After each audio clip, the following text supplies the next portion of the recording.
Yeah, and I think the interesting part is that you coming from Germany, you have an advantage of seeing apprenticeship from two different perspectives, from two different cultures and two. How different is the apprenticeship ecosystem in India? Yeah. So if you're looking for the similarities and differences, you have indeed to take a little bit of a cultural and of a historical perspective. And I like to do that, and by reminding ourselves that apprenticeship in Germany, as well as in the German-speaking countries of Europe, has a centuries-old tradition. And this goes back to the High Middle Ages, when actually apprenticeship was the primary mode of transferring the productive knowledge from one generation to another. And this is actually how society and economy have reproduced and developed themselves. And this, I think, all went well until the time came when Adam Smith criticized apprenticeship, famously, as being an institution that serves the sole purpose of limiting competition, and that he demanded its abolition. And then industrialization came, and in the English-speaking countries, to which part of India's heritage, of course, is also rooted, industrialization had the effect that of the demise of apprenticeship, because at that time for the industrial worker, it sufficed to do very simple manual tasks only, which required limited skills and which required not to master any comprehensive or holistic production processes.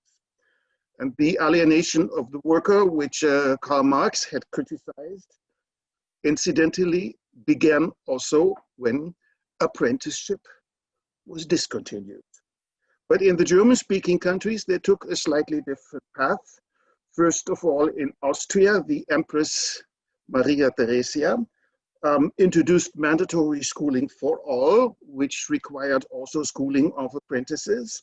And that laid the base for what today is known as the dual system. That is where apprentices spend part of the time throughout their apprenticeship going to school and part of the time on the job training in the establishment.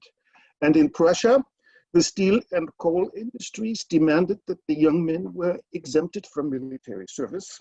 And the deal was struck that in return for the exemption,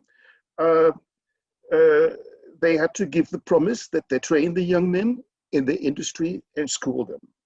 And this, of course, in the beginning was mostly Sunday school and mostly religious and moral study, but again, it led to the foundation of industrial apprenticeship. And today, countries like Germany and Austria and much of Central Europe have a modern system of industrial training, whereas the UK, and Austria, Australia, and India, and the US are really struggling to reinvent it. India, of course, also has a very ancient tradition, and that is the Gurukula system, but I think it is conceptually very difficult to link the modern industrial apprenticeship to this ancient tradition. But I would like to see some theoretic work to be done on this and have this accomplished. India now denotes its system as an ecosystem. I think this is telling in a way that it indicates that apprenticeship system in India is very emergent in nature and also developing in various directions, whereas in Germany they speak of a dual system, which indicates that there is a very stable systemic relationship between the venues and the institutions that provide the learning. And this, of course, is mainly the school and the company where the on-the-job training takes place. And one more difference that I think that can also be attributed to historical and cultural development. In Germany, you have a broad and firm social acceptance of apprenticeship, whereas in India, there is a preference for the academic pathways and the view of apprenticeship being rather the second choice.